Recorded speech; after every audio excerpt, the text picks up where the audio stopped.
মুসলিম শরীফের হাদিস, মুসলিমের 253 নম্বর হাদিসের বর্ণনা। বিশ্বনবী সাল্লাল্লাহু আলাইহি ওয়াসাল্লাম বলেন, ইন্নাল মালাইকাতা তুসাল্লি আলা আহাদিকুম মা দামা ফি মুসাল্লাহু আল্লাযী সাল্লা ফীহি।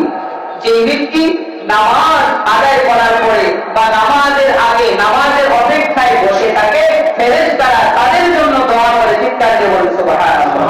কি দোয়া করে? আল্লাহুম্মা সাল্লি আলাইহি আল্লাহুম্মা আরহামহু। আয় আল্লাহ আপনার এই বান্দাকে বরকত দান করেন, আয় আল্লাহ আপনার এই বান্দাকে রহমত দান করেন। সুবহানাল্লাহ।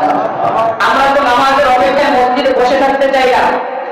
মেরে মুহতারাম ভাই ও আসলে দুঃখের কথা হলো এই, চায়ের হোস্টেলে এক কাপ চা খাওয়ার জন্য সময়ের পর সময়, মিনিটের পর মিনিট মুরব্বি দাঁড়ায় থাকতে পারে।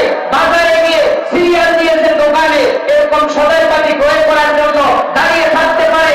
বাজারে আরেক জায়গায় ক্রয় করতে হবে, দেখে দোকান বন্ধ, অপেক্ষায় বসে থাকা যায়। কিন্তু মসজিদে এসে নামাজের জন্য 2-4 মিনিট অপেক্ষা করলে চান্দি গরম হয়ে যায়। এমন মানুষ আছে না? কেন? তোমার ফেরেশতার দোয়া দরকার নাই? বাজারে দাঁড়ায় থাকলে ফেরেশতার দোয়া করবে? আর কথা বলে দোয়া করবে? আপনি সবাই করতেছেন, চা খাবেন, কোনো দোয়া করবেন না। মসজিদে আসলে নামাজের অপেক্ষা বসে থাকেন না, একটু 2 মিনিট শুনেন। সারা সপ্তাহ তো মসজিদে আসেন না, আসতেন জুমার দিনে। কথা হচ্ছে দিনই কোরআন সুন্নাহর কথা হয়, কেন দরবারে শরীফ পাবেন? একটু শুনেন না, নামাজের অপেক্ষায় বসে থাকেন, ফেরেশতার দোয়া পাবেন আপনি। ফেরেশতা তো আপনার জন্য ভালো দোয়া করতে, আল্লাহুম্মা সাল্লি আলাইহি, আয় আল্লাহ বরকত দান করেন, আল্লাহুম্মা আরহামহু, আয় আল্লাহ রহমত দান করেন। কি বলে? দোয়া দরকার আছে না নাই?